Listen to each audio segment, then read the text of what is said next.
शुरू करो। बस तो सतगुरु चरणे को करूँ सो प्रेम प्रणाम। अशुभ हरनि मंगल करन धनि श्री देव चंद्र जी ना। श्री प्राणीनाथ निज मूल पति श्री मेहराज सुना।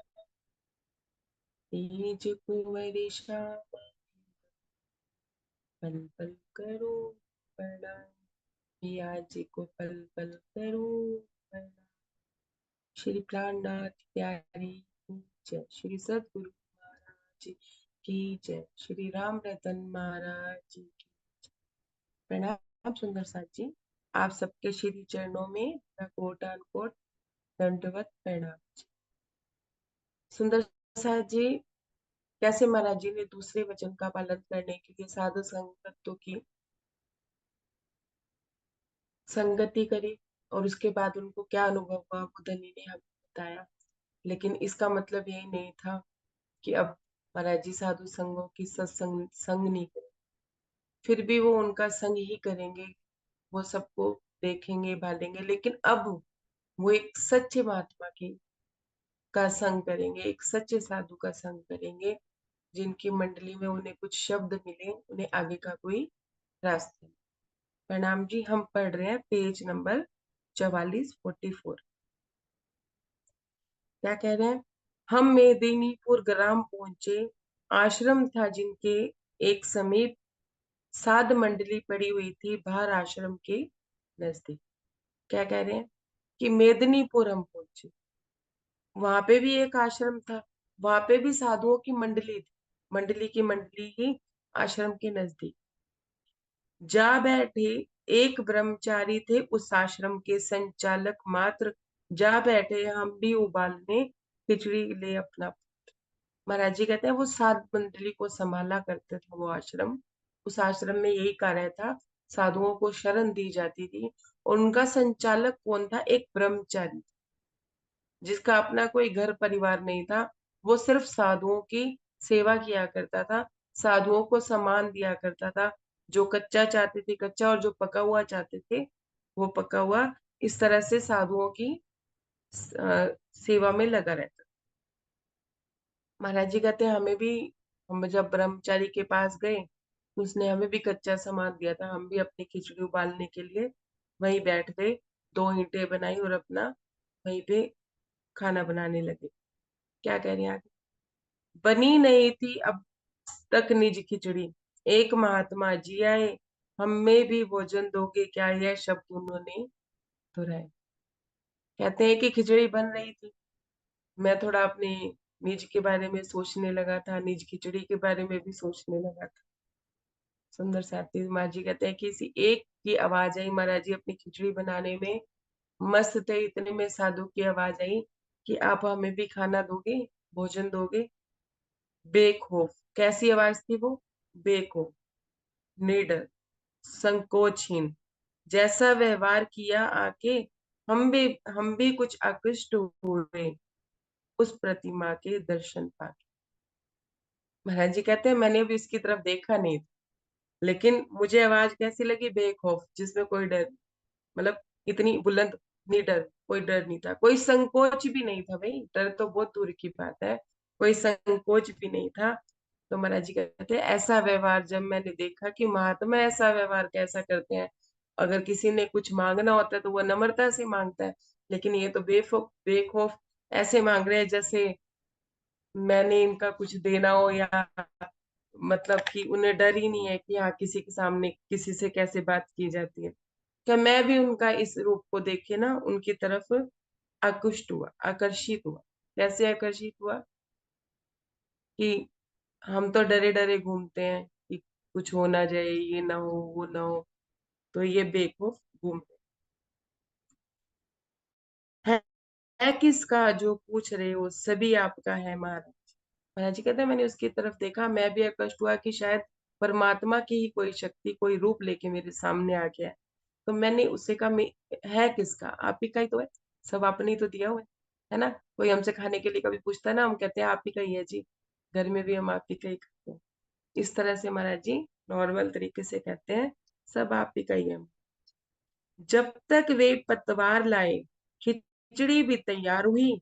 पत्तल बिछी आन जब उनकी, हमने खिचड़ी उस पे उल्टी। महाराज जी कहते हैं वो पतवार मतलब पत्तल लेने चले गए। पहले पत्तलों में खाना खाया जाता था। क्या जब तक वो लेके आए, अध कच्ची अध पक्की थी पहले, वो लेके आए तब तक खिचड़ी तैयार हो चुकी थी। महाराज जी कहते हैं मेरे अंदर की खिचड़ी भी तैयार हो चुकी थी। इतनी बेवकूफ, बोलने वाला कौन था? वो परमात्मा का ही अंश मान रहे थे। अभी तक तो उन्होंने सिर्फ उनकी आवाज पे ध्यान दिया था, हल्का सा उनका जैसे डील डोल देखा था। अब महाराज जी पूरे डील डोल का भी वर्णन करेंगे। तो कहते हैं कि जब तक वो पत्तल लाए, खिचड़ी तैयार हो गई थी। उन्होंने पत्तल रखा और मैंने सारी खिचड़ी पत्तल पे पलट दी। अपने लिए नहीं, अपने लिए भी नहीं रखी।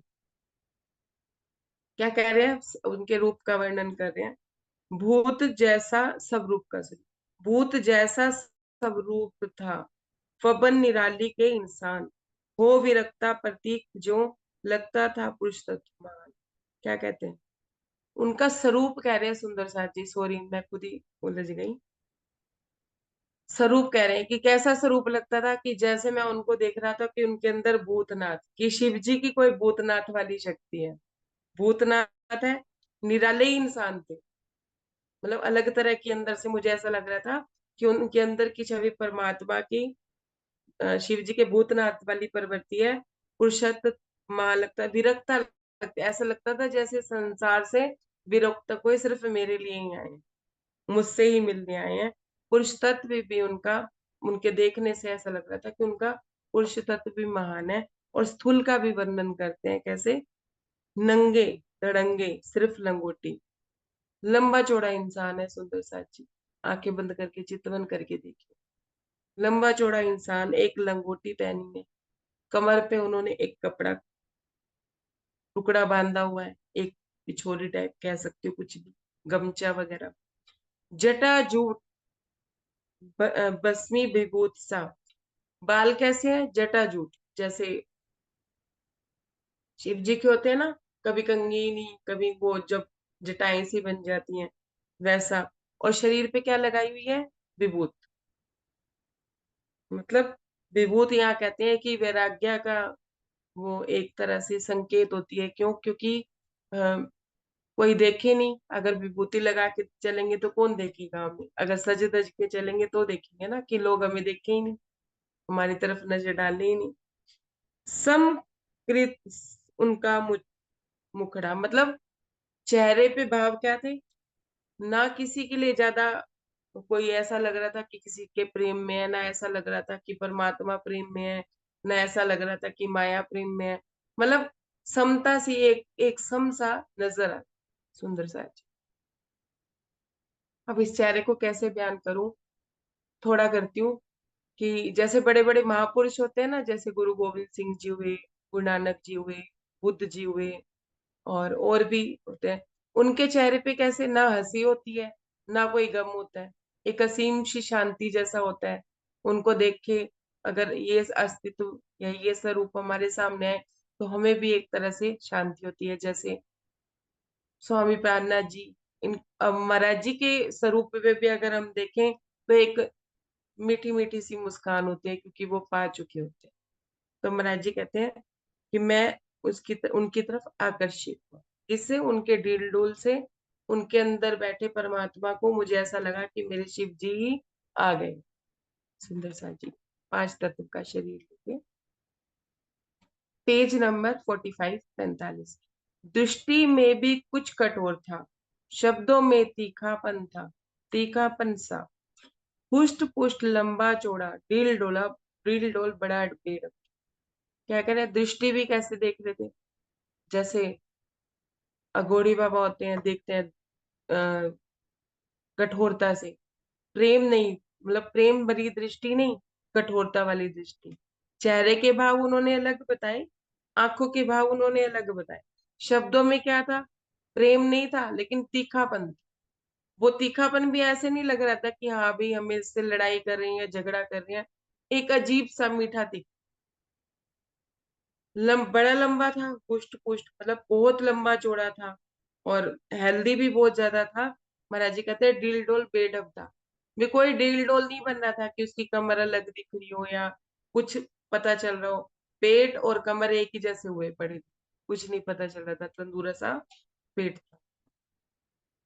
कहते हैं पत्तल पर धरकर सब खिचड़ी उनके आगे सरका दी, साथ साथ बोले हम उनसे, जी में आप मात। महाराज जी कहते हैं मैंने पत्तल पे सारी खिचड़ी डाल दी, और वो मैंने उन महात्मा जी के आगे सरका दी, अपने लिए नहीं रखी। क्योंकि साधु देते हैं, वो जब कोई आ जाता है उनके सामने तो वो खुद के लिए नहीं सोचते हैं। तो ऐसे बोले महाराज जी। महाराज जी कहते हैं आप आंखें बंद करके चितवन करिए कि शायद महाराज जी दर्शन दे।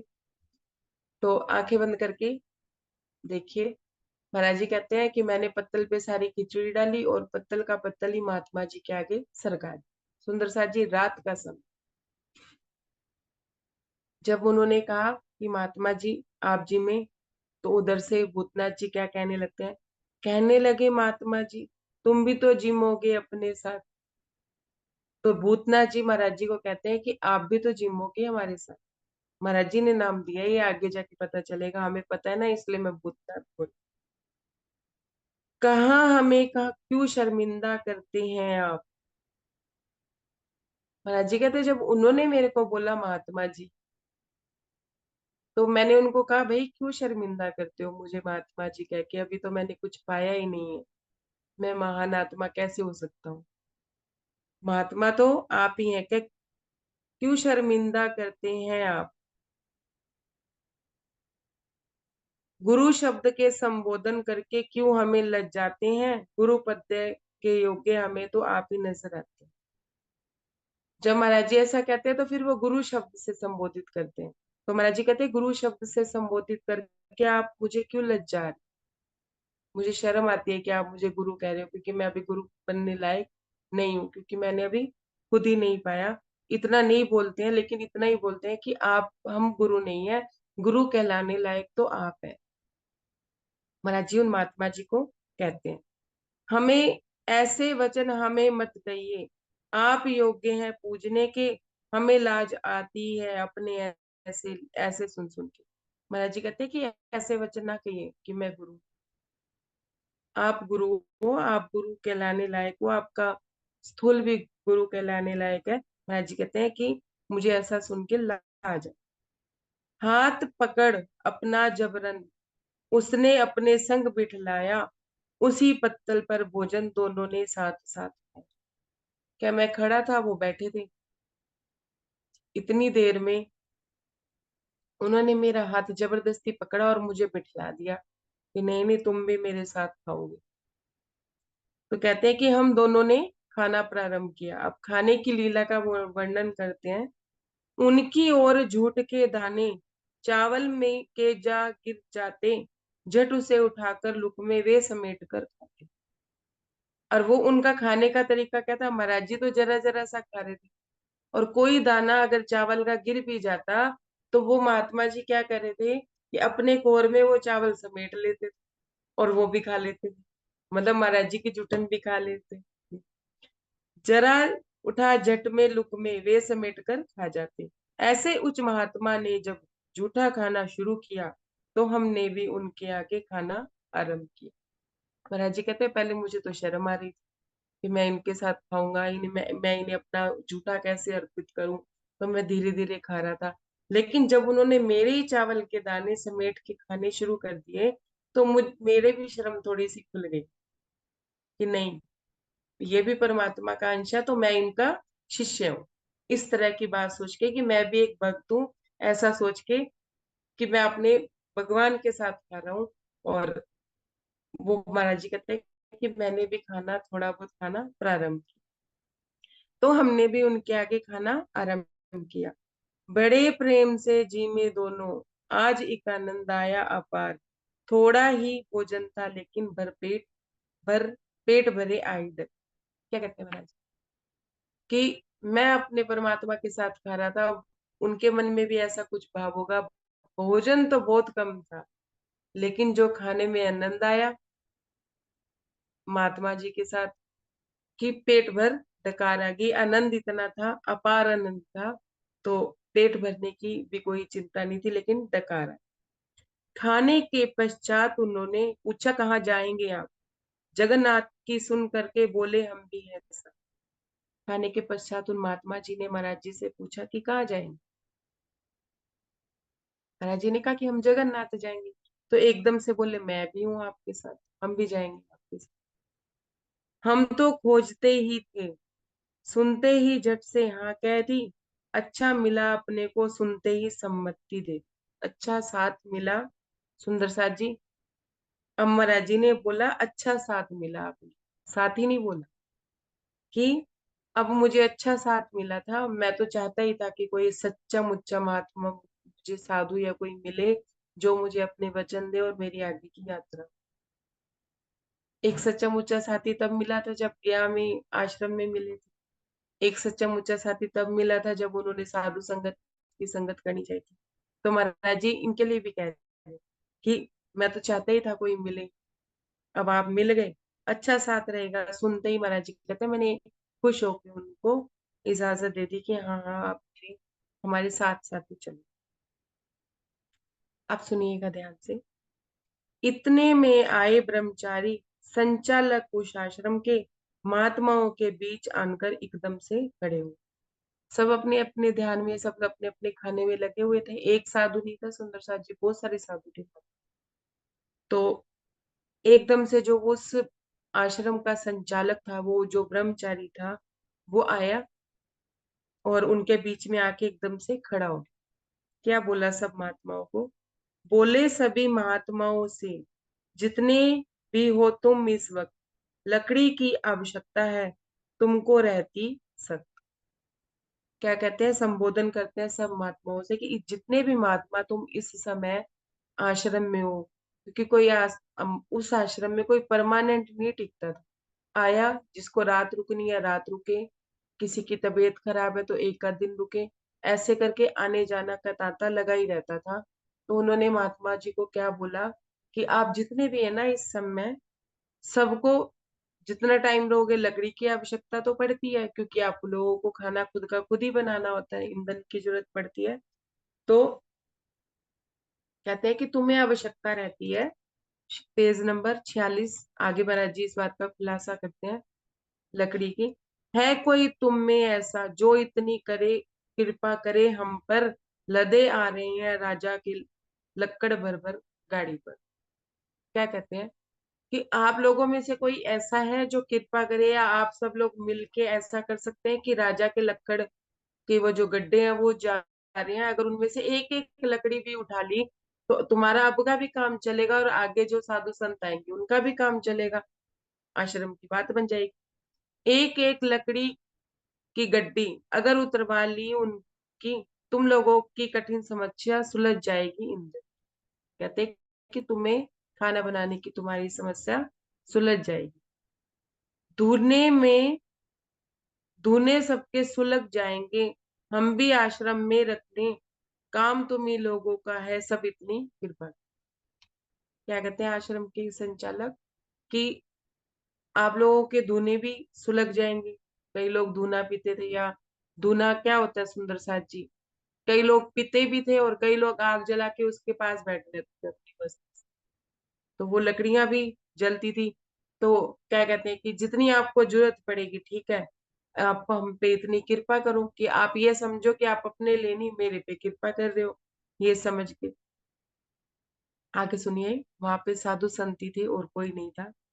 क्या कहते हैं, सुनकर इतनी कोई न बोला, लकवा मार गया जैसे, कचर कचर उनसे पहले बहुत हो रही थी। महाराज जी कहते हैं उससे पहले ना महात्मा लोग खाना खाने के बाद एक दूसरे से कचर कचर बात कर रहे थे। कचर कचर मीन्स परमात्मा की कोई बात नहीं कर रहे थे, अपने घर की बात कर रहे थे, दूसरों की बात कर रहे थे, किसी की निंदा कर रहे थे, किसी की चुगली कर रहे थे। मतलब इस तरह से कचर कचर कचर कचर चल रही, कोई परमात्मा का शब्द सुनाई नहीं दे रहा था। लेकिन जब ब्रह्मचारी ने आके बोला कि ऐसा कर दो, तो महाराज जी कहते हैं सबको लकवा ही मार। मुंह से आवाज नहीं निकली, हाथ पैर चलने उनके बिल्कुल ही बंद हो गए। एक जगह से ना ऐसे स्टैचू बन के सारे हो गए कि हाँ भाई हमें ना करनी लगती है। क्यों? क्योंकि वो सेवा नहीं करना चाहते। सुंदर सा। महाराज जी कहते हैं मैं उस समय सोचता हूँ, पहले थोड़ा सा प्रसंग लिखते हैं। पर अब कठपुतली से बन गए होठ किसी के नहीं खुले, सुन पान के बाद हमारे ही साथी हमसे बोले। क्या कहते हैं कि सारे कठपुतली जैसे बन, मतलब जैसे कि उनके मुंह में जुबान ना हो, होठ नहीं हिल रहे, ना तो उनका शरीर चल रहा, लकवा मार गया हो। तो क्या कहते हैं, मुझे ऐसा महसूस हो रहा था, ना तो इस इनमें परमात्मा को पाने का कोई वो है कि हाँ भी लक्ष्य नजर आता है, ना इनके इनके में सेवा का कोई लक्ष्य समझ आता है कि परमार्थ का लक्ष्य आता हो कि दूसरों की सेवा करनी। सुंदर सा जी। इसलिए हमें जो सीख दी जाती है कि मंदिर आश्रम जाओ तो दूसरों की सेवा करो। क्यों? क्योंकि अगर वहां जाके माया की बातें हो रही है, राज्य की भी बात नहीं हो रही है, राज्य से मुलाकात भी नहीं हो रही है, तो कम से कम सेवा करके तो वापस आओ, कुछ तो कमाई कमा लो। तो क्या कह रहे थे, ना परमार्थ था और ना ही परमात्मा की प्राप्ति का कोई लक्षण दिखाई दे रहा था। ऐसा लग रहा था जैसे न्यू ही वेश धारण किया हुआ है साधुओं वाला। इतने में महाराज जी कहते हैं वो भूतनाथ जी उससे आके बोले। क्या बोले? आप गुरुजी यदि आज्ञा दें तो यह काम हम ही कर दें, जितने लक्कड़ कहो उतरवा कर गाड़ी के नीचे धर। महाराज जी के पास आते हैं, वो उनको गुरु कहते हैं। गुरु जी अगर आप मुझे हुक्म देना तो मैं एक एक लक्कड़, बड़ा वाला लक्कड़ का गट्ठर उतार के मैं ही गाड़ी में से रखवा देता हूँ। एक तो हट्टे कट्टे उधर से महाराज जी का इशारा चाह रहे थे। महाराज जी कहते हैं हमने भी कर दिया इशारा, महाराज कुछ हर्ज नहीं, तुम तो हो समर्थवान, इन सब को की तो समर्थ। क्या कह रहे हैं महाराज जी उसको?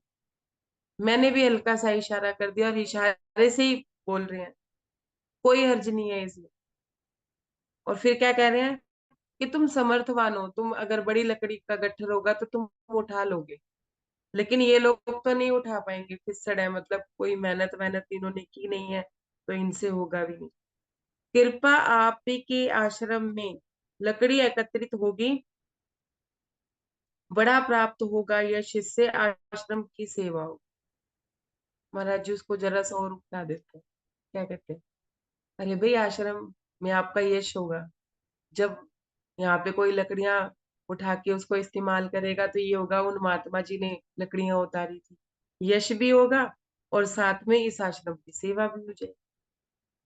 सुंदर सा। हम भी ऐसे ही करते हैं ना, किसी मंदिर आश्रम की सेवा करने के लिए क्यों करते हैं? अरे भाई हमारा नाम होगा, मंदिर के जो संचालक हैं या जो भी हैं, सुंदर साथ हमें पूछेंगे कि हमने इतनी इतनी सेवा करी है। ऐसे थोड़ी। लकड़ी वाला तो राजा है, इससे हानि नहीं है कुछ, राजा तो दाता होता है, प्रजा सभी होती भिक्षु। क्या कहते हैं कि जिसकी तुम लकड़ियां उतार रहे हो, वो भी कोई ऐसा नहीं है कि कोई गरीब है, राजा की लकड़ियां हैं। और राजा तो प्रजा के लिए हमेशा राजा ही होता है, देने वाला ही होता है। प्रजा हमेशा भिक्षुक ही होती है, अगर किसी चीज की कमी पड़ती है तो वो राजा से ही मांगने जाती है। सुंदर सा जी। तो कोई हर्ज नहीं है कि हम किसी का बुरा भी नहीं कर रहे हैं, राजा की लकड़ियां तो ले रहे हैं। जाओ उतरवा दो कुछ लकड़ी, चल जाएगा इनका काम, परोपकार काज करके कुछ, जाओ कमाओ अपना लाभ। कहते हैं कि जाओ उतरवाओ कुछ लकड़ियां, इनका काम बन जाएगा और साथ में इस आश्रम का भी कुछ लाभ हो जाएगा।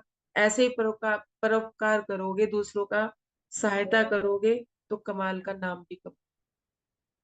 महाराज जी इस तरह की बात कहते हैं। अब सुनिए उनका व्यवहार। इस प्रकार अपने मुंह से सुन, उठा चिमटा दे भागे, खड़े हुए जाकर के एकदम पहली गाड़ी किया। महाराज जी कहते हैं उसको तो ऐसे आदेश मिला हो जैसे किसी भगवान ने आके उनको आदेश कर दिया हो। फटाफट से वो गए, अपना चिमटा उन्होंने उठाया और पहली गाड़ी के आगे जाके खड़े हो। गाड़ी के आगे जाके ही खड़े हो गए। उठा चिमटा डांट लगाकर बोले एक गाड़ी वाली से, बिना चुकाए कर आश्रम का भागा जाता है साले। महाराज जी कहते हैं मैं तो ये रूप देख गई, घबरा गया, सोच में पड़ गया। मैं महात्मा महात्मा कहे जा रहा हूँ, ये मुझे अपना गुरु बनाए जा रहा है। गुरु, मैं जिसका गुरु हूँ, मुझे गुरु का संबोधन तो दे रहा है, हूं नहीं मैं गुरु के लायक, खुद को ही कह रहे हैं। फिर जैसा गुरु वैसा चेला, मैंने तो कभी आज तक गाली नहीं दी। मैं इसका गुरु बन के भी क्या करूंगा। पहली गाड़ी के आगे जाके खड़ा होके जोर से चिमटा मार के, पहले तो गाड़ी पे ही चिमटा ठोक दे, और चिमटा बजा के कहता है, क्या बात, कर चुका ही भी ना जा रहा है साले, मतलब गाली दे के साले। महाराज जी कहते हैं, कौन सा करता आश्रम का, भाई विनम्रता से एक एक गट्टर ले लेना था। कोई हम हफ्ता वसूली के लिए थोड़ी ना जा रहे थे वहां। अब हम भी कर चुकवाएंगे, हम कोई राजा के दरबारी थोड़ी ना थे। महाराज जी कहते हैं कि मैं बड़ा हैरान हुआ जब उसने गाली दी। क्या कहते हैं, सीधे से सीधी तरह उतर कर नीचे, पहले आश्रम का कर दे, महात्माओं के लिए एक मोटा लक्कड़ नीचे धर रखते। जी कहते हैं, अब मैं कुछ बोल तो सकता नहीं था, लेकिन मैं अब उसकी ये लीला देखे जा रहा था, और मैं अपने आप में सोचे जा रहा था। क्या कहते हैं उस गाड़ीवान को, अरे भाई, आश्रम का कर दिए भी ना जा रहे हो, महाराज जी कहते कोई हफ्ता वसूली थी, कोई महीना वसूली थी, जिसको वो कर कह रहा था, सेवा भी तो कह सकता था। है, कहते कि उस गाड़ीवान को ही कह रहा है और खुद नहीं हाथ लगा रहा है, खुद भी हाथ नहीं लगा रहा है कि हाँ भाई गटर अपने आप उठाया। और महाराज जी ने क्या कहा था कि भाई तुम्हें लकड़ियां उठाने में आसानी रहेगी, तुम्हारा शरीर मतलब अपने शरीर को कष्ट नहीं दे रहा है, गाड़ी वाले से ही कह रहे हैं भाई लकड़ उठाओ और नीचे रख, कर दे के जा, कर कह रहा है, सेवा नहीं कह। तो महाराज जी कहते हैं मैं बड़ा हैरान हुआ, मैं साइड में खड़ा देख रहा था, पेज नंबर 47। सुंदर सा जी टाइम क्या हुआ है, 7 मिनट। प्रसंग आज पढ़ लेते हैं, बातून कल पे। उसने कड़कदार शब्दों पर और प्रभा को लख कर हर गाड़ी वाला एक लकड़ धरता तले तले उतार कर। अब उसके शब्द इतने कड़कदार थे, गाली के बिना वो बात नहीं कर रहा था, हर गाड़ी पे चिमटा बजा रहा था और कर की बात कर रहा था। तो उन्होंने सोचा भाई ये महात्मा कोई मतलब जैसे हफ्ता वसूली वाला है। कोई तो डर के मारे, कोई उसके चेहरे पे जो गुस्सा था उसको लग के, कोई कैसे भी ना, वो कोई भी जो भी लकड़ी वाला जा रहा था, एक लक्कड़ बिना बोले ही धरता जा रहा। एक को बोला था उन्होंने, लेकिन बाकी सब डरते जा रहे थे। उल्टी सीधी जो जबान पर आ जाती उनके गाली, चाहे जो भी हुआ सामने एकदम बस दे डाली। कहते हैं कि उल्टी सीधी जबान पे महाराज जी ने तो एक ही गाली बताई, साले, कि एक सभ्यता बनी रहे। और महाराज जी क्या कहते हैं कि उल्टी सीधी जो भी गाली उसके मन में आती वो बोलता चला जाता। वो सोचता ही नहीं था कि उसका रूप एक महात्मा का है, वो परमात्मा को पाने की राह पे चला है। तो परमात्मा की राह पे गलत तरीके से नहीं जाया जाता, गलत शब्दों से नहीं जाया जाता। ऐसी रहनी थी सुंदर साथ जी उस। पहले कहाँ आकर्षित हुए थे, पहले रहनी पे आकर्षित हुए, अब डील डोल पे आकर्षित हुए। खुद की बात बता रहे हैं वो। आगे क्या कह रहे हैं, 100 के निकट गाड़ियां थी सब, जब अंतिम गाड़ी आई एक प्रसाद रूप गाली उस गाड़ी को भी पकड़ा। महाराज जी कहते हैं कि 100 गाड़ियां थी, 99 गाड़ियां तो अपने आप ही निकल गई थी, वो बेचारे तो वैसे ही जैसे वो गालियां दिए जा रहे थे।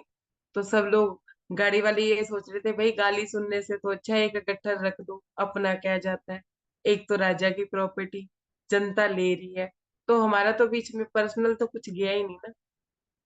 तो कहते हैं कि 100 गाड़ियां, 99 गाड़ियां तो निकल गई, 100वीं गाड़ी जब निकली तो वो भी थोड़ा हमारे जैसा अकड़ू होगा, भाई महात्मा हो तुम, हमसे प्रसाद मांग रहे हो, हमसे मांग रहे हो, दक्षिणा मांग रहे हो, लेकिन अकड़ के मांग रहे हो, गुस्से से मांग रहे हो, हम नहीं देते, हमारी मर्जी, भले ही राजा की है लेकिन नहीं देंगे। हरीश भाई होते तो इमेजिनेशन करो वहीं अटक गए होते ना हरीश भाई। सुनिए, ऐसे वो भी अटक गया। मैंने भैया का रूप देखा है ऐसा। फिर क्या कहते हैं? एक प्रसाद सुना अनसुना बैल वाले ने रोकी नहीं अपनी गाड़ी, ऐसा करते देख पहले तो एक गाली झाड़ी। वो जो बैल वाला था, वो ऐसा व्यवहार कर रहा था कि जैसे उसने कुछ सुना ही ना हो, इतनी गालियां उसने सुनी ना हो, और वो अनसुना करके अपनी गाड़ी आगे ले जाने लगा। जब आगे ले जाने लगा तो उस महात्मा जी ने उस गाड़ी वाले को स्पेशली गाली दी, सिर्फ उसको ही पर्सनल सुनाने के लिए उसके आगे जाके उसको गाली झाड़ दी। अच्छा साले, बिना चुकाए चुंगी चला जाएगा तू, देख तुझे मैं अभी आनकर कैसा ठीक बनाता हूँ। क्या कहते हैं उसको? अच्छा, महाराज जी सिर्फ साले शब्द का इस्तेमाल कर रहे हैं, गालियां तो बहुत चल रही थी। कि बिना कर चुकाए मतलब बिना चुंगी चुकाए। अब वो गाड़ी वाला भी सोचता है भाई तू पुलिस वाला थोड़ी ना है जो मैं तुझे चुंगी पे आके अपना वो रिश्वत। कहता नहीं मैं नहीं देता। महाराज जी कहते हैं कि उसने भी ठान रखा था, इधर से इन्होंने भी ठान लिया था कि मैं इससे लेके ही रहूंगा और अपने बल का प्रयोग करूंगा। उनके चेहरे से साफ दिख रहा था, उधर से गाड़ी वाला नहीं हार मानने को तैयार था। तू घमंड में है राजा के, हमें नहीं गिनता कुछ भी, हम तो अपना नाम बदल दे चला जाएगा यहाँ से तू भी।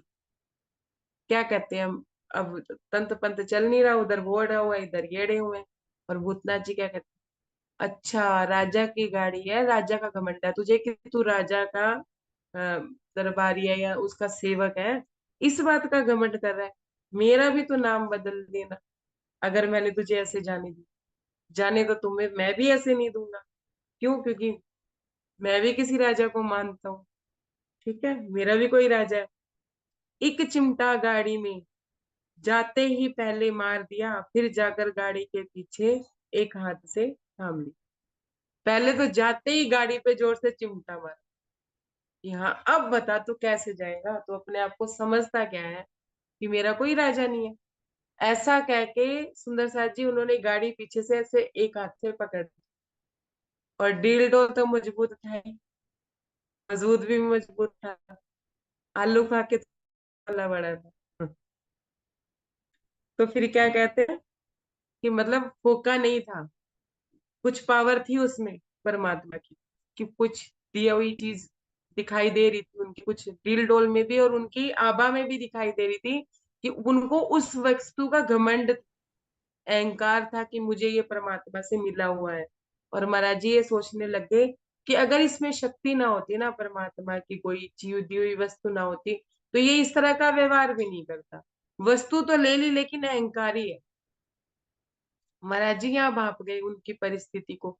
अब महाराज जी इनके साथ ही रहेंगे, हालांकि वो जान गए इनकी रहनी को, फिर भी क्या कहते हैं? फिर जाकर गाड़ी के पीछे उन्होंने एक हाथ से गाड़ी पकड़ ली। खींच न सकी बैलों से गाड़ी, एक इंच भी आगे को, हाँक रहा था मार मार के बैल साथी गाड़ी को।